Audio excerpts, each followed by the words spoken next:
Welcome, one and all, to the week that really was for the week ending the 27th of October 2023. My name is John McGurk. I am joined as ever by my friend and colleague, Sarah Ryan. Sarah, you and I were out on Tuesday night. We were at a dinner. We got a little bit drunk. Have you recovered? Yes, I'm fine now, but I was pretty wrecked yesterday, John. Tuesday night, it's not for the faint-hearted, is it? No. Especially when you have three kids to get up to. At least you're able to just, live your life, drink some water. I still had to make school lunches and, deal. So, yeah. Yes, I went to bed early last night, put it that way. Me too. Anyway, it's good to have you with me as always. Know that we didn't break you. We're joined this week. We have a guest. She's somebody I've admired from a distance for a very long time. She's one of those Irish people who went to the UK, made it quite big. I first came across her on BBC Question Time. She is also an excellent writer. She is the founder and I think editor of The Conservative Woman in the UK, but she has graced us with a return to our shores. I'm delighted to introduce Miss Laura Perrins. Hey, how are you, Laura? Yeah, I'm good. Hey, John. Hey, Sarah. It's great to have you with us. We're going to talk about a couple of things on the show this week. We're going to talk about the Middle East again. We're going to talk about the very big news that it's no longer racist to say Ireland is full. We may come to some brief comments about the synod that's ongoing in Rome at the moment at the end of the show. But I'm going to start with the Middle East because it's the one that everyone's been talking about for the last couple of months. Laura, you've been based in the UK for the last couple of years, maybe 10 years or more. You're now back in Ireland. Have you noticed a change in the tone of coverage from one jurisdiction to another? Yes, definitely. I mean, not that I'm plugging. I did write about this on the Substack. I think, look, I think the whole situation is, genuinely tragic. I don't think anybody can look at some of the images coming out now, from Gaza and not be genuinely upset at what's happening there in terms of the hospitals and the children. But certainly, initially after the initial attack, which I've referred to as a pogrom, I think the reaction, the inability of people to condemn what was clearly just outright evil, the details which I don't think we could even get into in a podcast, into killing women, pregnant women, killing children, violating young girls. It's so horrific.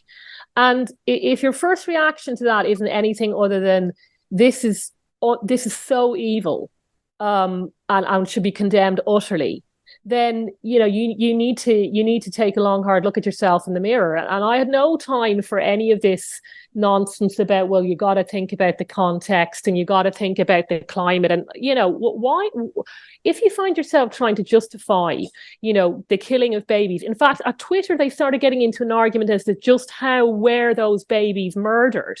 Again, I think you genuinely need a period of reflection. Like, you should go off and meditate or go to mass or whatever it is people do these days and ask yourself how you got to that position, because there is only one reaction to that. And that was, outright condemnation.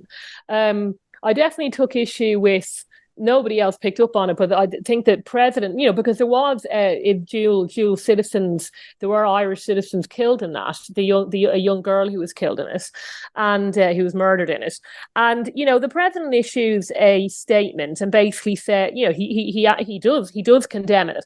And then sort of right at the very end, that somebody obviously couldn't resist putting in, and this shows how wrong it is to attack, civilians in conflict areas. And I'm thinking, no, there wasn't a conflict. There was no conflict at the concert. They didn't just decide to run this concert in the middle of a war zone. And Gaza, it hasn't been occupied or ruled by the Israelis for years now. There was no, but of course, they can't just condemn it and then move on. They always have to put something else in. And I think, John, I have to admit, I don't actually watch the Irish news at all. I still follow the English news a lot more. But from what I could pick up on Twitter and some of the radio things, you're like, this is definitely a different country to the UK. I mean, I do think there's a lot of anti-Semitism around. And there just aren't that many Jewish journalists here. In fact, I don't think there's anybody. Whereas in the Times of London, you would have Melanie Phillips, who would be considered very conservative, over to Hugo Rifkin, who's essentially a secular, maybe even an atheist Jew, which you can be. Obviously, you can't be an atheist Christian. And you have Daniel Finkelstein, who will be in the middle. But the lack of, Jewish journalists has been, I think, very, very obvious. I think the only person who is making of sort of stature is obviously Alan Shatter. He's had to take to Twitter, and I think he is Jewish. I think he is, yes. A former Irish Justice and Equality Defence Minister. So I think he's probably the only person who's Jewish in whatever you want to call it, public life or the establishment in Ireland. And it's really telling. You lose a lot, without having those people there. I think for me, we were talking about the justifications and the excuses and the context. When you start talking about, and obviously the Israelis held an event for 100 journalists this week where they basically made them watch the video of what happened as was recorded on the body cams of the attackers. But when you get to the point where you're saying, you have to look at it in the context of the wider conflict, then you're basically saying that there's a context in which that might be acceptable. Yes. There's a context in which I might kill a baby. Yeah. Not me, not John McGurk, I, but I as in the person making that statement about context.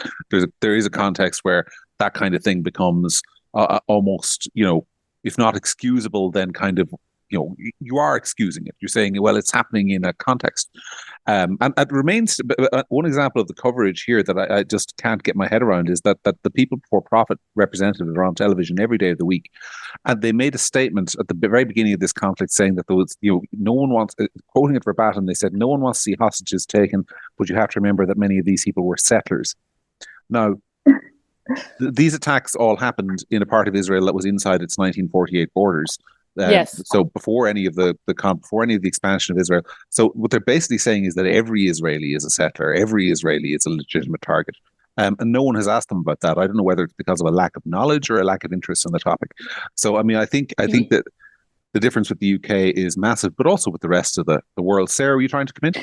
No, I'm just kind of in agreement and just laughing at the absurdity of it. I mean, I just feel like, if you're saying yes, this is terrible, and the word you're introducing the word "but" at any point in the sentence, you are defending it on a certain level. Like a lot of the explanation, and going back to the point about babies and what happened to babies, I felt like throwing something at the TV one day and saying, well, by that, theoretically, war crimes don't exist. Then they're not possible.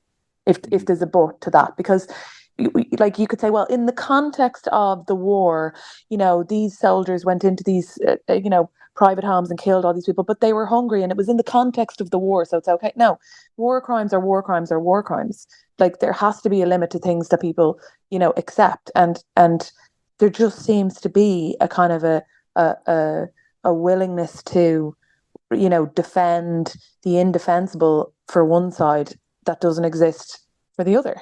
And I just think the whole thing is horrific. I kind of took a bit of a break this week from Twitter just because I kept getting videos come up on my feed that were just so horrifying. There has to be a limit to what affects you too deeply for, days afterwards. So I've given it a bit of a break, but I think that it's true that there is, and it's nothing to do with sides or whatever, but Laura's absolutely right that there is no, there's never been any real Jewish journalist in Ireland. There's an approach, there's a position that Ireland holds, and that's the position. And you see that in loads of other ways.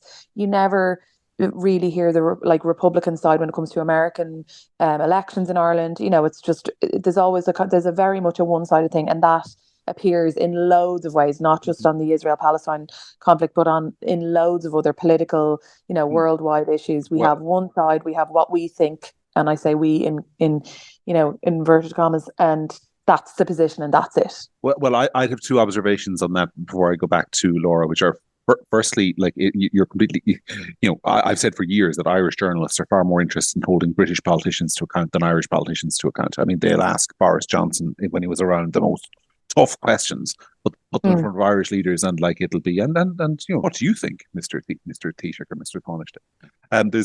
There's a deference given to the Irish view that is never given to the views of the wider West. But secondly, I was talking to somebody this week on Capitol Hill. Now, not somebody senior on Capitol Hill. This person is a staffer on Capitol Hill of Irish descent, who said, "Make no mistake, there is a huge amount of eyebrows being raised in the US at the Irish position, specifically the president's statement.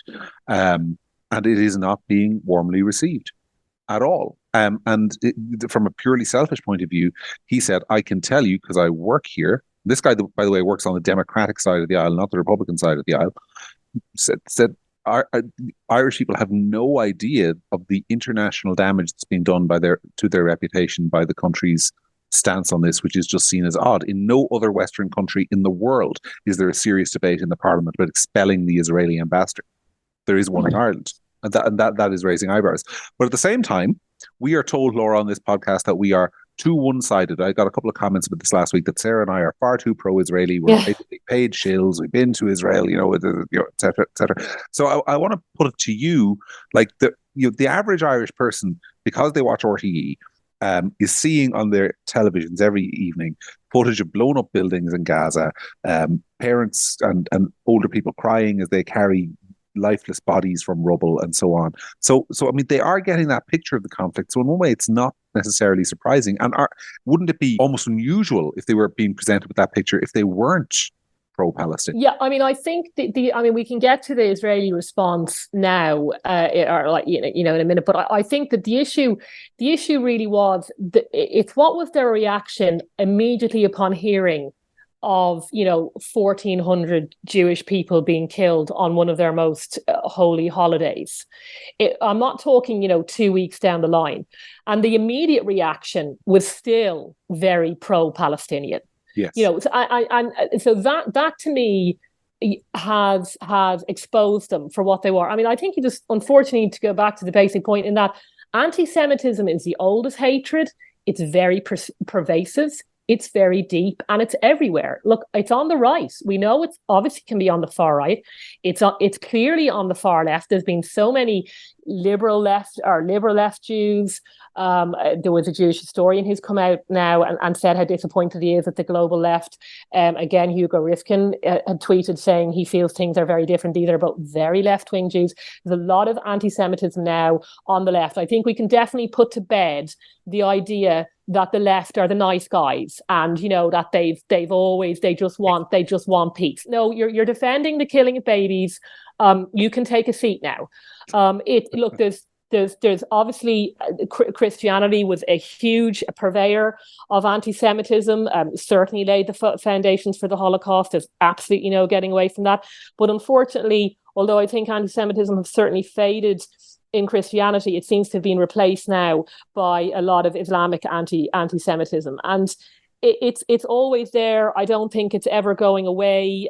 There's a whole book written as to why. It's literally called "Why the Jews?" Why have they suffered so much? Down the centuries. It's written by Dennis Prager and it's absolutely it's not that long, it's worth reading.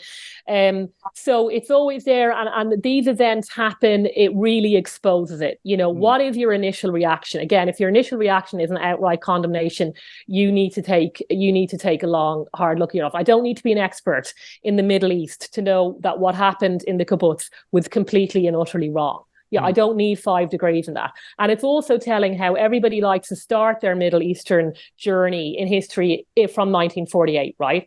Let's all start in 1948, because don't start at between 39 and 45, say, because things were a little bit awkward there in Europe, Europeans, you just don't get much of a say on this. Zionism was around before 48, but let's remember the reason why it actually happened. Because you murdered 2 out of every 3 Jews in Europe. That's why people said, maybe they should get their own land, because we weren't that welcoming. I find it's just very telling. I find that a lot of the anti-Semitism I encounter casually, and I do encounter anti-Semitism casually amongst people who I don't think are anti-Semites. As in, let me explain my point. I think a lot of anti-Semitism is unconscious. So, for example, you mentioned Alan Shatter a few moments ago. The number of people, like sensible, like not particularly politically engaged people, but sort of sensible people who will say something along the lines of, "Well, of course he's for Israel. Sure, he's a Jew, like he owes them their loyalty." This assumption that if you're a Jewish person, you're almost more loyal to Israel than you are to the country that you live in, were born in, were a minister in. that assumption is made, and it's only. I mean, no one ever thinks that Joe Biden is more loyal to Ireland because he calls himself an Irish American than he is to the US. But people will, at the same time, Irish people, middle of the road people will say, "Oh, the Israeli lobby is very powerful in the US," but by which they mean Jews. And when you ask them about it, that's what they mean. And they don't even think of that as anti-Semitism. They would never say it about an Irish person or an Italian American. Oh, they're more loyal to Italy. They're more loyal to Ireland. It's only ever said of Jewish people. And I think a lot of it is I don't want to say it's well intended. It's just not intended. It's a thing that's been sort of inculcated in people that they believe this, and when you say to them that that's anti-Semitic in the most gentle way, they react really badly. Oh, I'm not an anti-Semite. How could you suggest that? But you're yeah. No, look, I mean, it can be overt, and it's definitely there's definitely a bias there. I mean, in terms of doing the other side, I mean, again, it's not football teams, because there are so many civilians being killed. And I certainly have written that I think Israel is, well, let's say, is getting close now, or probably is. It's hard to look at the images coming out of Gaza. You know, they have put it under siege for 2 weeks. They've obviously been intensively launching airstrikes against them. So I have said I think this is collective punishment. Again, 2 weeks after the fact, not immediately after the horrors that were coming out from the kibbutz.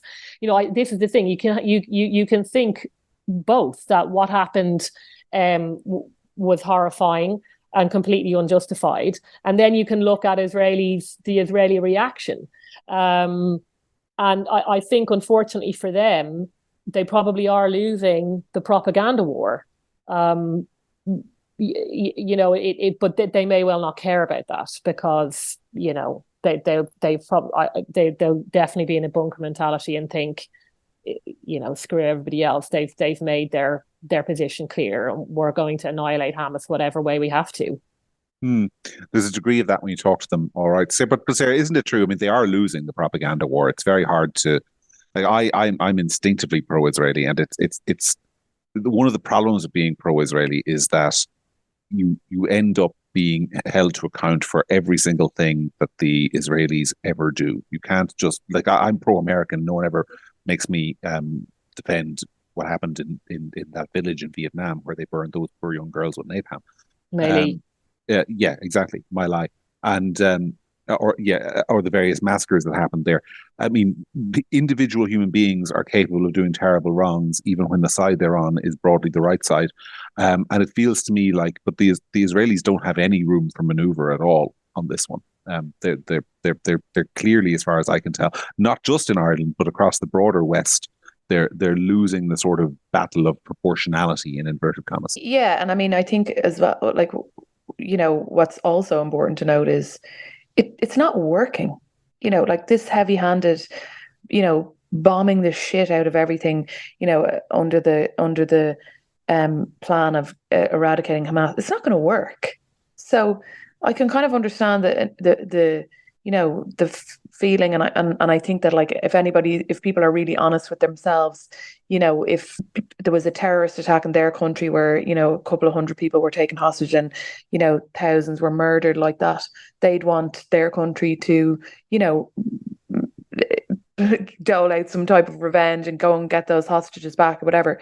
But, you know, the kind of leveling Gaza and killing everyone in their wake in that isn't going to work. It's not going to do anything to eradicate Hamas, in my opinion. And also, you know, it loses them support, and it loses them, you know, you like, you're inundated, as you say, with videos of children, dead children, and you know, it's not going to endear them to anybody whatsoever, and it's not going to work. Well, look, we talked about it. We'll definitely be talking about it in future weeks. But I want to move on because we've other topics to cover, and I think it's really important to cover this next one because Laura wasn't around in Ireland for most of the last couple of years, so she maybe won't be as aware as you and I are, Sarah, that it has been for some time now an absolute far right talking point to suggest that Ireland is full, and that we have taken in more refugees than we accommodate, and that our housing crisis, where most people can't get homes, is probably related to immigration.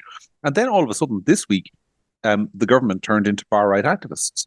There was a massive row at cabinet. The word came out: Ireland is full. We can't take any more people. What's going to be done about this, and what minister is to blame? I mean, it's the most predictable thing that's ever happened. I'll ask Sarah first before I go to Laura, but like it's just what gets me is like everybody knew this was going to happen, except apparently the people running the country. How did that happen? Well, same way everything always happens. Like in Ireland, it's hip to be one way, and we were all like, you were literally far right, considered to be.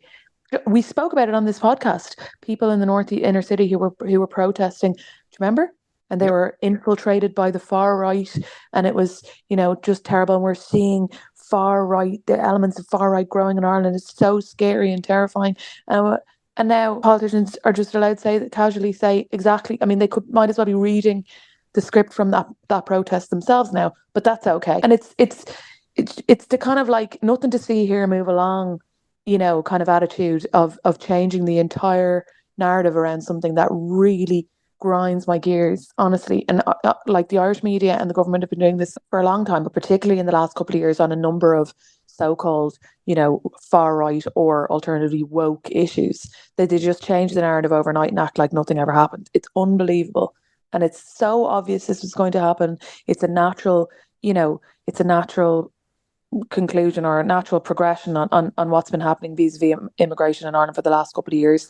And now all of a sudden we have ministers on the radio. I was listening the other day talking about how, or during the summer we came really close to just having absolutely no availability whatsoever for refugees. Yeah. But now, And now, so now we need to think about, but obviously, it's the kind of shamelessness of pretending that this wasn't obvious, inevitable, going to happen, and that you called people names for warning you about it 6 months ago. Laura, you were obviously in the UK during COVID. Did you notice the same thing happening there? Where and I know you were like me in the sort of initially be cautious, but then lockdown became insane camp. Did you have a similar moment where all of a sudden all the anti-lockdown people went from being completely fringe extremists who wanted to kill everyone's grandmother in their beds to all of a sudden actually lockdown is over now and it makes no sense to continue with the lockdown and it's like the entire establishment both in the UK and Ireland just flipped a switch where the extreme suddenly became the mainstream and no one ever said, well, this was extreme 2 minutes ago. Well, I was one of the few anti-lockdown people from the beginning now, John. I think we might have had a dispute on that actually. Yes, yeah, we did actually. I don't actually even like to think about lockdown because it still gives me the trauma. I forgot about that. Laura and I fell out for a couple of weeks. So I'd forgotten about it. I like Laura, so I forgot that we fell out about that, but we did. Yeah. No, the immigration thing. I wrote a fair amount of this in for the Conservative Woman in terms of just how these politicians and indeed left-wing journalists can keep again these two ideas in their head at the same time. Because the Guardian in particular, I would kind of focus on them. They would run endless stories about the housing crisis over there, which is essentially, well, it's probably worse than it is here. People living in appalling conditions. Mold. A child died from mold exposure over there. So even if you do have a council house, the chances are there's black mold, growing up your walls. Mm-hmm. People, I think, living in caravans, or just in general, how poor public services are there in terms of, in particular, obviously, the NHS. And then the next page, they'd say, there's no problem taking in an extra million refugees.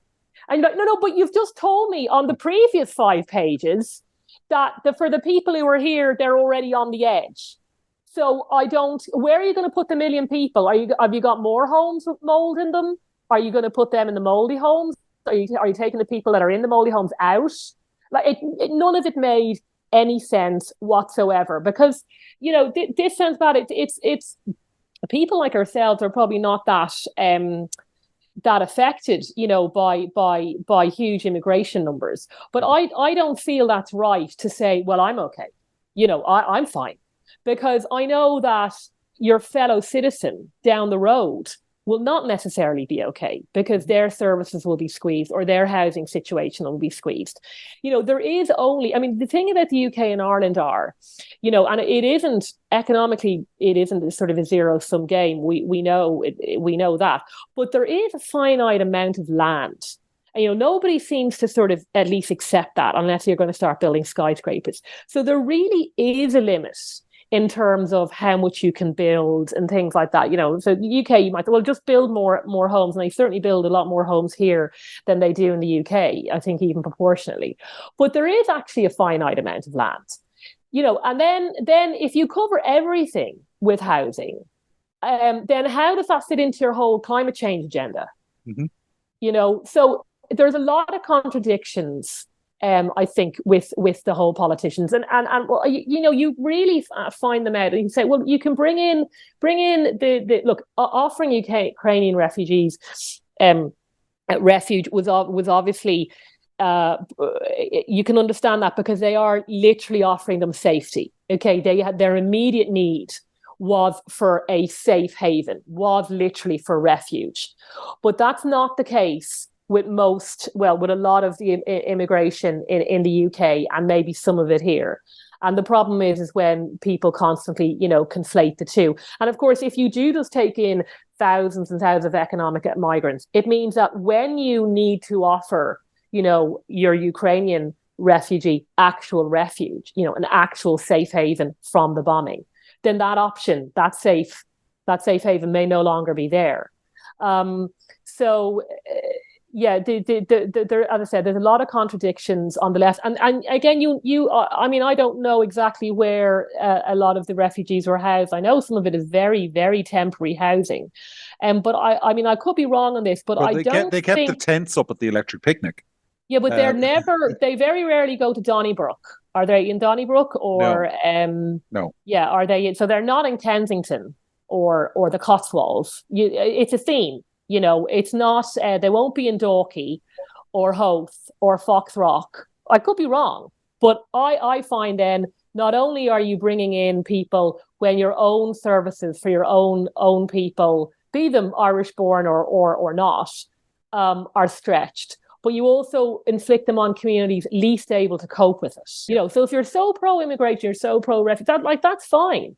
Bring them into the Dalkeys and the Blackrock, and go and do your polls and see who's most pro-immigration and most, etc. And then I'm sure you've got the resources. So off you go, but build the towns and build the villages, but don't necessarily put them on communities that, as I said, are often least able to accommodate them.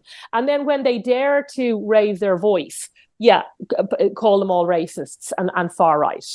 Yeah, you made a point there I want to follow up on about climate change, which I always think is one that baffles me, because every week now in one of the newspapers, be it the Irish Times, be it the Guardian, wherever it is, you will find an article from somebody along the lines of the people who are not having children to save the planet.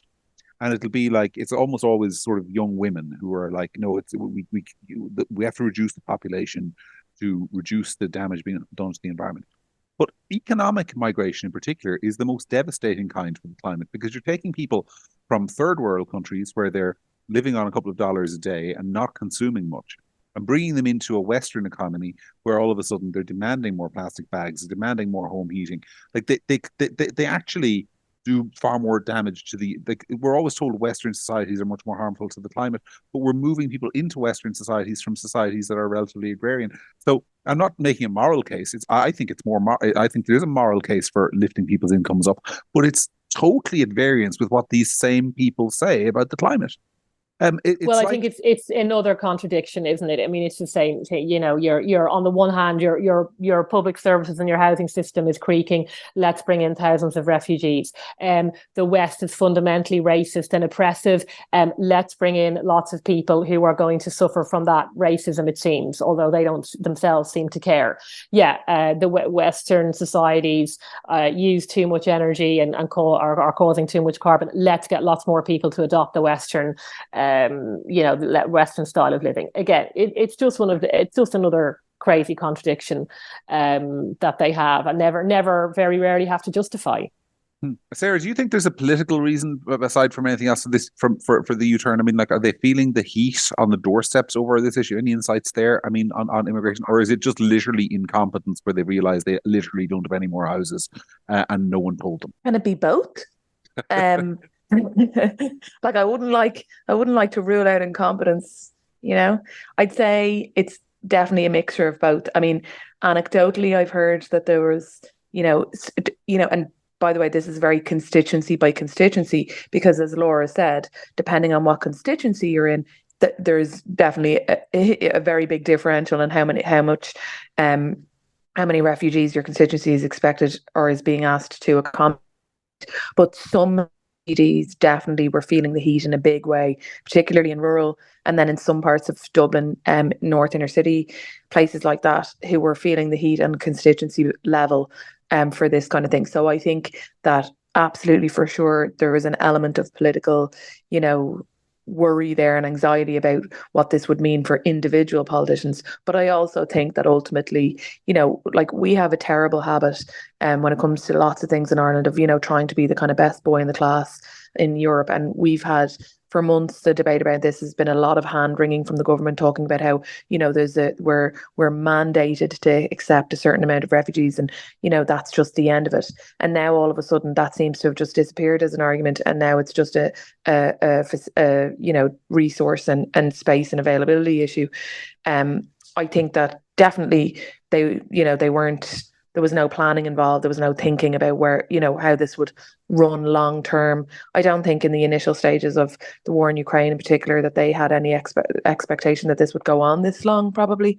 But I think now there's a combination of, oh, right, well, and by the way, like, there's a huge amount of hotels and stuff like that are probably, the summer, I think the summer, like, didn't go well for a lot of businesses in towns in Ireland from, I'm talking about restaurants, taxis, tourist things and whatever. And a lot of, hotels were full, and that had a knock-on effect on local communities in terms of their tourism, which they rely on heavily. And I think that's starting to kind of show up now, September, October, November. You really start to see the result of that, because a huge amount of places outside of Dublin, make like 60 and 70% of their income for the year in those months. And then if they realise that they haven't, that knock-on is being felt. So I think TDs be feeling that, local economies are feeling it, and just the general, incompetence of, like, you can't just indefinitely house people in hotels. You can't indefinitely take a stream of people in and expect that the whole house won't start to creak for a variety of reasons. So I think it's a mixture. But don't underestimate the incompetence, but also don't underestimate TD's ability to suddenly wake up when they realise that they've gotten, a lot of emails or a lot of kind of comments from their constituents. Yeah, canvassing will have really recently started properly for the local elections, which are in June. So they'll have gotten a new, fresh batch of feedback from the doors recently as well. Exactly. I think might be a factor. Laura, before we move on to another topic, I want to ask you, because you've obviously recently come back from the UK.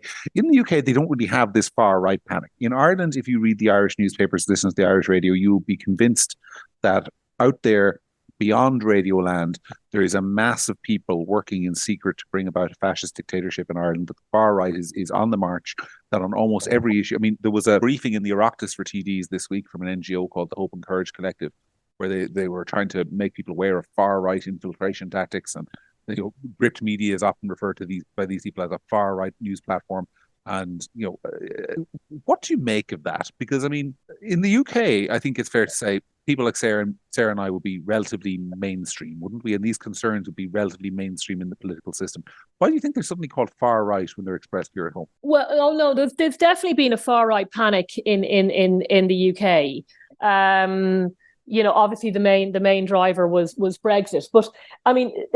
The other, so this is also going back to our first topic, although, you may not want me to do this. This is what I find so infuriating about this whole Israeli conflict, in that for, I don't know, maybe 5 years, perhaps a bit longer.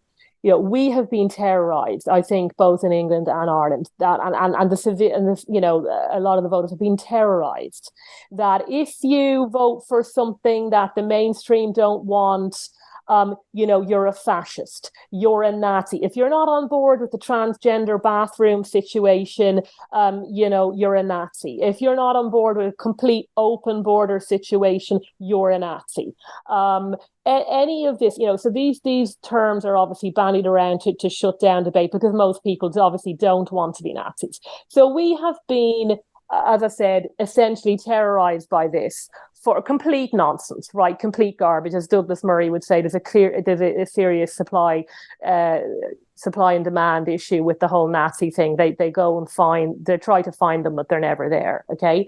And then an actual attack an actual genocidal attack happens on Jews, but that's there are no Nazis, it seems. Yeah, people who spent the whole time over the 1930s. Suddenly, exactly. Yeah, Gary Lineker and his this rhetoric, because Suella Braverman thinks that perhaps it's not a great idea to have illegal immigrants coming over in dinghies over the channel. Oh, it's getting a lot like the 1930s. Did we hear anything from him after an as I said, an actual genocidal attack on Jews? No, surprisingly silent. He may well have said something since, but the silence from the usual people, as I said, who try to shut down legitimate debate, either on immigration or, as I said, any of the woke nonsense.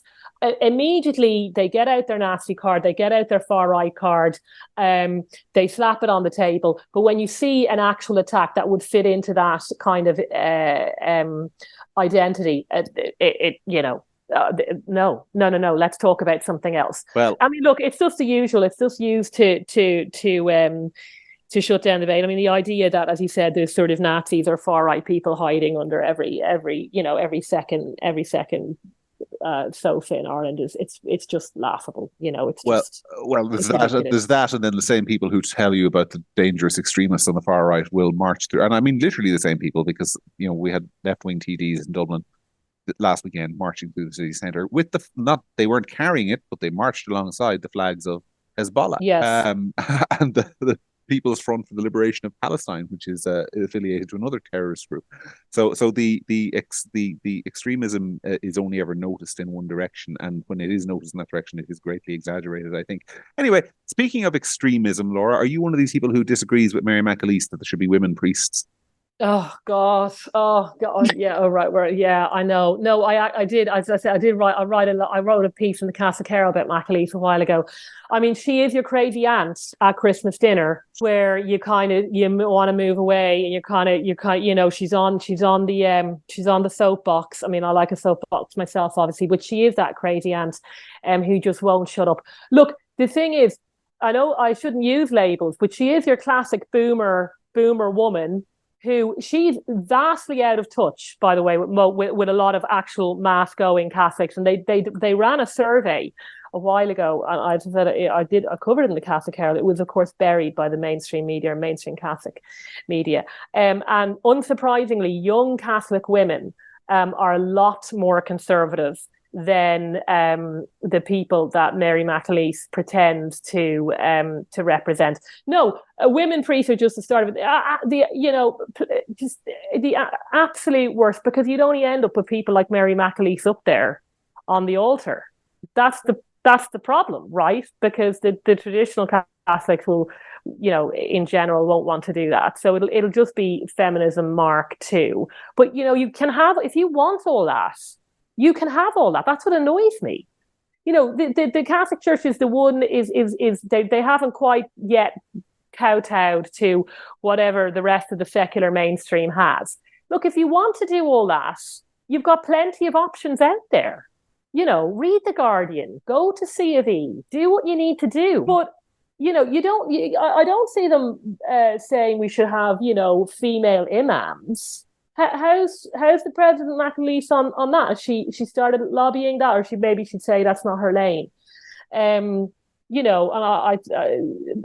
So it's just, again, it's just unnecessary. And she thinks that the current teaching, the current idea of having only male priests is out of touch. But if she looked at certainly the polling that I saw, that I wrote about in the Catholic Herald, she would find that her position is out of touch. In particular, with younger women who are far more conservative on these issues than she was. Yeah, I'm not a particularly religious person, but it just strikes me as very strange that this. I mean, I'm watching the synod in Rome.